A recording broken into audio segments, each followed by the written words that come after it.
बिस्मिल्लाहिर्रहमानिर्रहीम। प्यारे बच्चों, अस्सलाम वालेकुम। मेरा नाम साजिदा नूर है और मैं आपको गौहर पब्लिशर्स की जानिब से खुशामदीद कहती हूँ।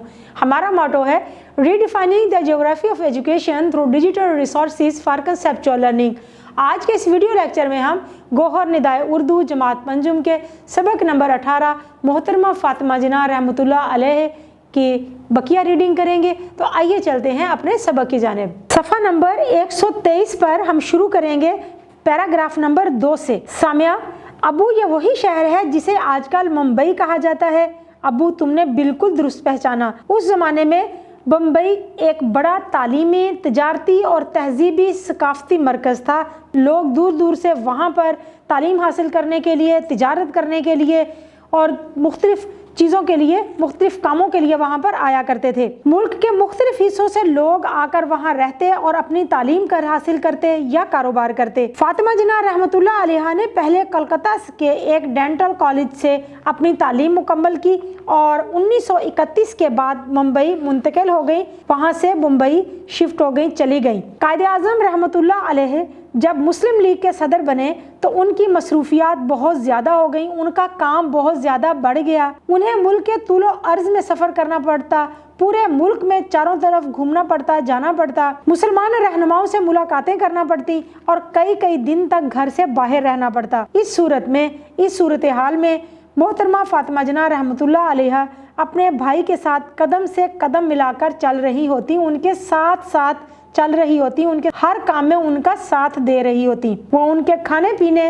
लिबास, रहाइश का इंतज़ाम करने के साथ साथ उनके ज़रूरी कागजात और मुलाकातों का रिकॉर्ड भी महफूज रखती कि कब किससे मुलाकात के लिए जाना है, कौन कौन से ज़रूरी कागजात उन्हें चाहिए। जब जिद्दोजहद आज़ादी में तेज़ी आ गई, आज़ादी हासिल करने की कोशिशों में तेज़ी आ गई, तो कायदे आज़म रहमतुल्लाह अलैह ने महसूस किया कि मुसलमान ख़वातीन में भी अपने हुकूक के लिए सियासी शऊर पैदा करने की ज़रूरत है।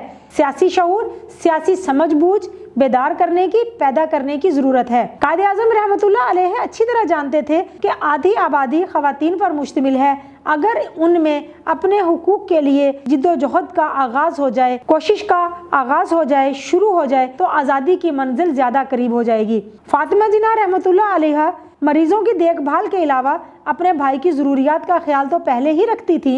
अब उन्होंने मुस्लिम ख़वातीन में मुस्लिम लीग का तारुफ करवाने और उन्हें इसमें शमूलियत की तरगीब देने का फरीज़ा भी संभाल लिया। शमूलियत, शामिल होने की, तरगीब देने का, आमादा करने का, रग़बत दिलाने का फरीज़ा, जिम्मेदारी यानी कि फ़र्ज़ भी संभाल लिया। उन्होंने मुस्लिम लीग का झंडा लेकर मुल्क के तूलो अर्ज़ के दौरे किए, पूरे मुल्क के दौरे किए और चंद और मुस्लिम ख़वातीन के साथ मिलकर मुस्लिम ख़वातीन में मुस्लिम लीग के पैगाम और मकासद को आम किया। नतीजा ये हुआ कि जिद्दोजहद आज़ादी की जिद्दोजहद में मुस्लिम ख़वातीन मुसलमान मर्दों के शाना बशाना आगे बढ़ने लगी, कंधे से कंधा मिला के साथ साथ आगे बढ़ने लगी और बिलाखिर 14 अगस्त 1947 को पाकिस्तान कायम हो गया। हंजला, अबू, पाकिस्तान बनने के बाद उन्होंने क्या किया? अबू, पाकिस्तान बनने के बाद वो कायदे आज़म रहमतुल्लाह अलैह के हमरा के साथ कराची आ गई और इस नए मुल्क को मजबूत करने में अपने भाई के साथ मसरूफ़ हो गई। आप जानते हैं कि कायदे आज़म रहमतुल्लाह अलैह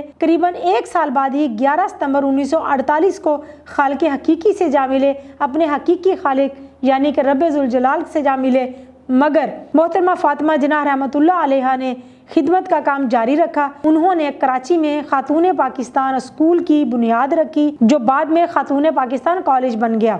चूँकि वो पेशे के लिहाज से दांतों की डॉक्टर थी, इसलिए उन्होंने गरीब और नादार मरीजों के मुफ्त इलाज का एहतमाम किया। उनकी सियासी और समाजी खिदमात के एतराफ़ में, सियासत के मैदान में और माशरती मैदान में जो खिदमात उन्होंने सरअंजाम दी, उसको मानते हुए, तस्लीम करते हुए उन्हें मादरे मिल्लत यानी कौम की माँ का खिताब दिया गया। सामिया, अबू, उनकी ज़िंदगी के मालूमात के बारे में भी कुछ बताएं। अबू, मोहतरमा फातिमा जिना रहमतुल्लाह अलैहा को अपनी किताबों से बहुत प्यार था। किताबें शौक से पढ़ती और उन्हें संभाल कर रखती थी। वो एक सलीकामंद खातून थी, हर काम सलीके से करती थी, सादा और साफ सुथरा लिबास पहनती थी, ज़ाती सफाई के साथ अपने घर और इर्द गिर्द की सफाई का खास ख्याल रखती थी। रोज का काम रोज करती थी। स्कूल कॉलेज के दौरान में भी अपनी पढ़ाई का काम हर रोज खत्म करके सोती थी। वो बच्चों से बहुत प्यार करती थी और समझती थी कि बच्चे कौम का अजीम सरमाया होते हैं।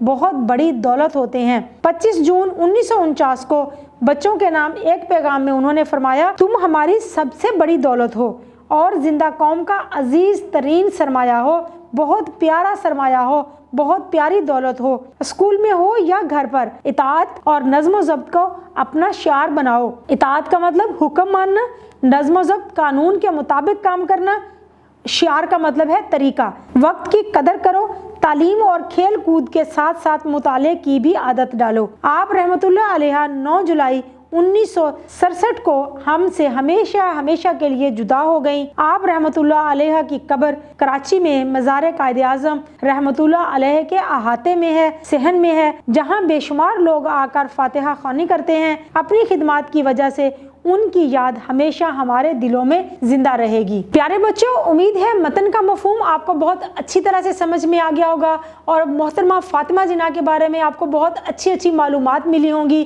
اس سبق کو دہرانا مت بھولیے گا۔ انشاءاللہ اگلی ویڈیو میں اگلے لیکچر کے ساتھ پھر ملیں گے۔ اپنا بہت سا خیال رکھیے گا۔ اللہ حافظ۔